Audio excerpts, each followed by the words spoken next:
नमस्कार शेतकरी बांधवांनो, पीएम किसान योजनेमध्ये 2000 रुपये प्रति शेतकरी मिळत होते, परंतु आता प्रति शेतकऱ्याला केंद्र सरकार 2000 व राज्य सरकार 2000 असे एकूण तुम्हाला 4000 रुपये पीएम किसान योजनेमध्ये लाभ मिळणार आहे। तर पीएम किसान या योजनेचे लाभ घेण्यासाठी तुम्हाला ऑनलाईन पद्धतीने नवीन नोंदणी करावी लागणार आहे। तर त्यासाठी कशा प्रकारे नोंदणी करू शकता आणि त्यासाठी कोणकोणते डॉक्युमेंट लागणार आहेत, त्याचे अटी काय आहेत, याची आपण संपूर्ण प्रोसेस बघणार आहोत। आणि ऑनलाईन पद्धतीने नोंदणी करून कशा प्रकारे आपण आपल्या या योजनेचे लाभ घेऊ शकता याची आपण संपूर्ण डिटेल्स मध्ये जाणून घेऊया। तर चला मित्रांनो, व्हिडिओ सुरू करूया। पीएम किसान सन्मान निधी योजनेचे लाभ घेण्याकरिता pmkisan.gov.in या पोर्टलवरती यायचंय। या पोर्टलवरती आल्यानंतर न्यू फॉर्मर रजिस्ट्रेशन या ऑप्शनवरती तुम्हाला क्लिक करायचंय। जसं आपण न्यू फॉर्मर वरती क्लिक कराल, रूरल व तसेच अर्बन असे दोन सेक्शन दिसतील।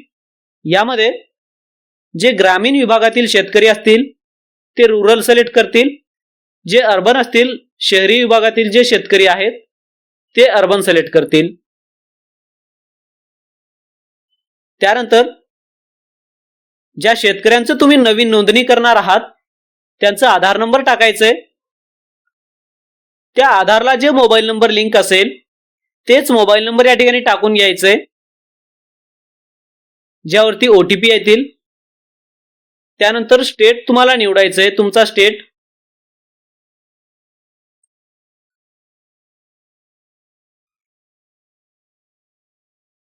त्यानंतर जे कॅप्चा दाखवते इमेज मध्ये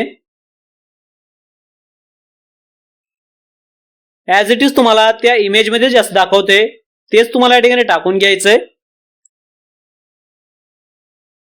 आणि गेट ओटीपी या बटनावरती तुम्हाला क्लिक करायचंय।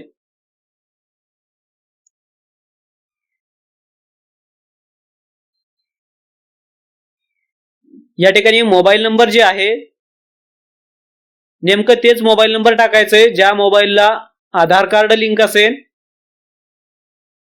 जेणेकरून त्यावरती ओटीपी येतील। ओटीपी आपल्याला व्हेरीफाय करण्यासाठी प्रॉब्लेम होणार नाही। यामध्ये मोबाईल नंबर टाकून गेट ओटीपी केल्यानंतर जे मोबाईल नंबर तुम्ही टाकलात 4 डिजिटचा एक ओटीपी त्या मोबाईलवरती प्राप्त होतील। ते ओटीपी तुम्हाला या ठिकाणी टाकून घ्यायचंय। ओटीपी टाकल्यानंतर हे जे कॅप्चा दाखवते ते कॅप्चा या ठिकाणी टाकून घ्यायचंय। त्यानंतर सबमिट या बटनावरती तुम्हाला क्लिक करून समोर जायचंय। जर ओटीपी येत नसेल तर रिसेंड ओटीपी या पर्यायाचा यूज करू शकता। रिसेंड ओटीपीचा यूज करून तुम्ही ओटीपी पुन्हा प्राप्त करून जे ओटीपी आलाय ते ओटीपी या ठिकाणी टाकून कॅप्चा टाकून सबमिट या पर्यायावरती क्लिक करून सबमिट पण करू शकता। सबमिट केल्यानंतर ज्या आधारला जे मोबाईल नंबर लिंक आहे त्यावरती एक ओटीपी येतील जे 6 डिजिटचा राहील।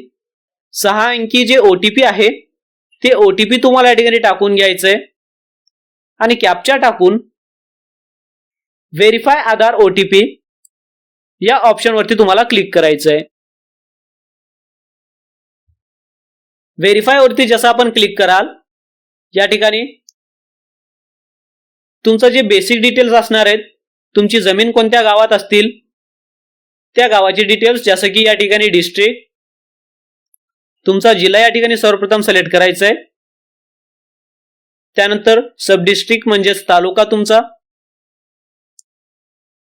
ज्या ठिकाणी शेती आहे त्या ठिकाणची तालुका, गाव, ब्लॉक जे असतील ते तुम्हाला निवडायचं आहे। त्यानंतर या ठिकाणी स्मॉल आहे का फार्मर टाइप मध्ये, किती हेक्टर जागा आहे, याच्यापेक्षा जास्त असतील तर ऑदर सिलेक्ट करा, कमी असतील तर स्मॉल सिलेक्ट करा।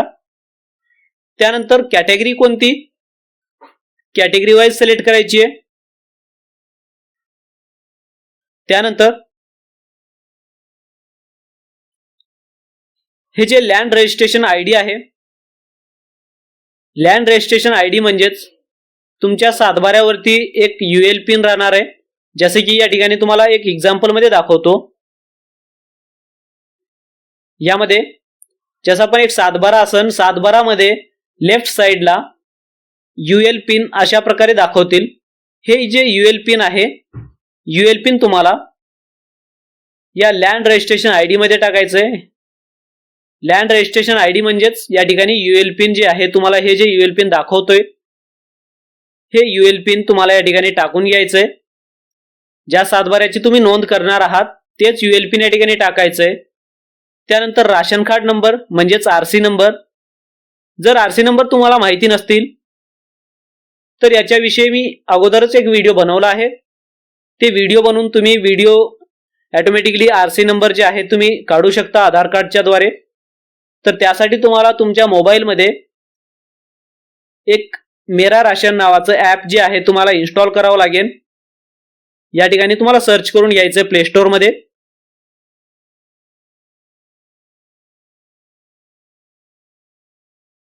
हे जे ॲप आहे, हे ॲप तुमच्या मोबाईलमध्ये इन्स्टॉल करून घ्यायचे. इन्स्टॉल केल्यानंतर आधार सीडिंग वरून तुम्ही तुमच्या घरातील कोणत्याही व्यक्तीचे आधार नंबर टाकून किंवा ज्या शेतकऱ्यांचे तुम्ही नवीन रजिस्ट्रेशन करणार आहात त्यांचा आधार नंबर टाकून सहजरित्या RC नंबर जे काढू शकता. जसे की या ठिकाणी इन्स्टॉल करून घ्यायचं आहे आणि या जे ऑप्शन जे दाखवते आधार सीडिंग किंवा माय ट्रान्झॅक्शन्स, या ॲपद्वारे तुम्ही सहजरित्या RC नंबर काढून हे जे राशन कार्ड नंबर आहे, राशन कार्ड नंबर यावरती तुम्ही क्लिक करून जे RC नंबर येते आधार कार्ड वरून, ते RC नंबर या ठिकाणी तुम्हाला टाकून घ्यायचंय. या ठिकाणी RC नंबर टाकल्यानंतर या ठिकाणी यस किंवा नो करू शकता तुमच्या. या ठिकाणी यस तर यस करा. त्यानंतर लँड ओनरशिप का जॉईंट असेल तर जॉईंट करा, सिंगल असतील तर सिंगल करा आणि ऍड या बटनावरती क्लिक करायचंय. जर शेती सामायिक असतील तर जॉईंट या पर्यायावरती निवडायचंय. जर फक्त एकुलत्या एकट्याच्याच नावाने जमीन असतील तर या ठिकाणी सिंगल हा पर्याय निवडून ऍड या बटनावरती क्लिक करायचंय. जे लँड डिटेल्स आहेत म्हणजेच सर्वे नंबर म्हणजेच गट नंबर या ठिकाणी टाकून घ्यायचंय. जे की सातबाऱ्यावरती गट क्रमांक व उपविभाग हे जे क्रमांक आहे, क्रमांक या ठिकाणी टाकून घ्यायचंय. आणि हे जे आहे या ठिकाणी तुम्हाला खाता नंबर टाकायचंय. जसे की सातबाऱ्यामध्ये जे आहे नावाच्या समोर खाते क्रमांक अशा प्रकारे तुम्हाला दाखवतील. यामध्ये जे दाखवते खाते क्रमांक अशा प्रकारे तुम्हाला ज्या नावाने तुम्ही रजिस्ट्रेशन करणार आहात त्याच्या समोरील खाते नंबर या ठिकाणी टाकून घ्यायचंय. आणि एरियामध्ये जेवढी काही शेती म्हणजे तुमच्या नावाने असतील तेवढी एरिया तुम्हाला या ठिकाणी टाकायचंय. यामध्ये एकूण क्षेत्र जेवढं आहे त्याच्यामधील तुमची जमीन किती आहे ते जमीन तुम्हाला या ठिकाणी टाकून घ्यायचंय. जेवढी जमीन असतील ते हेक्टरच्या हिशोबाने टाकायचंय. त्यानंतर या योजनेचे लाभ घेण्यासाठी 2019च्या पहिले रजिस्ट्रेशन असणे आवश्यक आहे. तर या ठिकाणी तुमच्या नावाने जमीन कधी रजिस्ट्रेशन झाली किंवा तुमच्या नावाने कधी जमीन झाली ते शेती झाली ते या ठिकाणी तुम्हाला सिलेक्ट करायचे इसवी सन. त्यानंतर या ठिकाणी लँड ट्रान्सफर डिटेल्स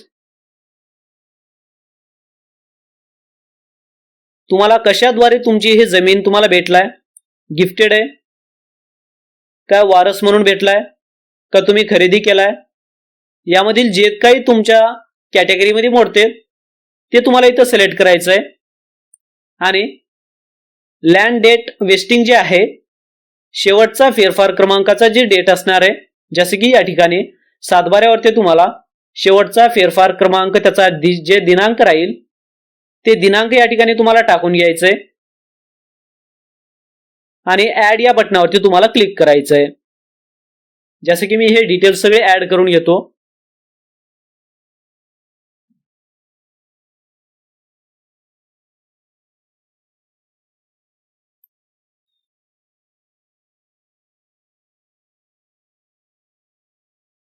हे सगळे डिटेल्स ऍड केल्यानंतर लँड डेट वेस्टिंग जे आहे, शेवटचा फेरफार क्रमांक आणि लँड रजिस्ट्रेशन आयडी जे आहे ULP असणार आहे. आणि या योजनेचे लाभ घेण्यासाठी 2019च्या पहिले तुमच्या नावाने जमीन असणे आवश्यक आहे, तरच तुम्ही या योजनेचे लाभ घेऊ शकता. तर या ठिकाणी सगळं काही भरल्यानंतर ऍड या पर्यायावरती क्लिक करायचंय. ऍड या पर्यायावरती क्लिक केल्यानंतर तुम्ही जे डिटेल्स भरलात ते अशा प्रकारे दिसतील. या ठिकाणी क्लोज करू शकता. क्लोज या बटनावरती क्लिक करून क्लोज करू शकता. आणि आणखीन काही सर्वे नंबर, आणखीन गट नंबर असतील तर ऍड या पर्यायाचा यूज करून तुम्ही आणखीन पण काही डिटेल्स ऍड करू शकता शेतीचे. त्यानंतर जे सपोर्टिंग डॉक्युमेंट्स आहेत, सपोर्टिंग डॉक्युमेंट्स मध्ये शक्यतो फेरफार आणि 7/12 हे दोन्ही लावा. आणि हे जे आहे 100 KB आत कॉम्प्रेस करून तुम्हाला इथं अपलोड करावी लागेल. त्यानंतर सेव्ह या बटनाचा यूज करून सहजरित्या तुमचं रजिस्ट्रेशन करू शकता. जसे की या ठिकाणी 7/12 अपलोड करून घ्यायची आहे. यामध्ये 7/12 अपलोड केल्यानंतर सेव्ह या पर्यायावरती तुम्हाला क्लिक करायचंय. सेव्ह केल्यानंतर तुम्हाला एक फार्मर आयडी दिली जाते, त्याला स्क्रीनशॉट मारू शकता किंवा ते कॉपी करून पण ठेवू शकता.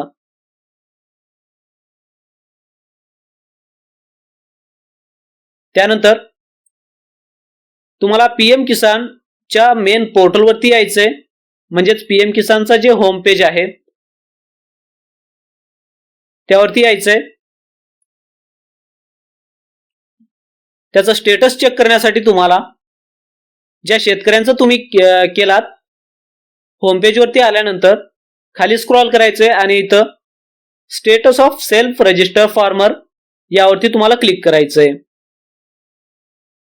यावरती क्लिक केल्यानंतर ज्यांचं तुम्ही रजिस्ट्रेशन केलात त्यांचा आधार नंबर टाकायचंय.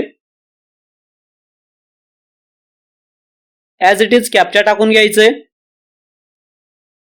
त्यानंतर सर्च या पर्यायावरती क्लिक करायचंय. हे एवढं केल्यानंतर जे शेतकरी आहेत त्यांचं नाव, त्यांचा आधार नंबरचे लास्ट 4 डिजिट आणि त्यांचा मोबाईल नंबर अशा प्रकारे दिसतील. आणि कोणत्या स्टेटसला आहे, कोणत्या लेवलला आहे, कुठे पेंडिंग आहे हे पण तुम्ही पाहू शकता. आणि याचा प्रिंटआउट काढून पण तुम्ही तुमच्याकडे सेव्ह करून ठेवू शकता. अशा पद्धतीने तुम्ही जे PM किसान योजनेतून जे लाभ भेटणार आहे त्याचे तुम्ही फायदा घेऊ शकता. PM किसान योजनेमध्ये नवीन नोंदणी करण्यासाठी तुम्हाला कोणकोणते डॉक्युमेंट लागणार आहेत हे समजलं असेल आणि नवीन नोंदणी कशा प्रकारे करायची आहे हे पण समजलं असेल. यामध्ये काही शंका असतील किंवा काही त्रुटी असतील तर मला कमेंट सेक्शन मध्ये कमेंट करून विचारून घ्या किंवा टेलिग्राम ग्रुपला जॉईन करून त्यामध्ये तुमच्या शंका काही असतील तिथे विचारू शकता. धन्यवाद मित्रांनो.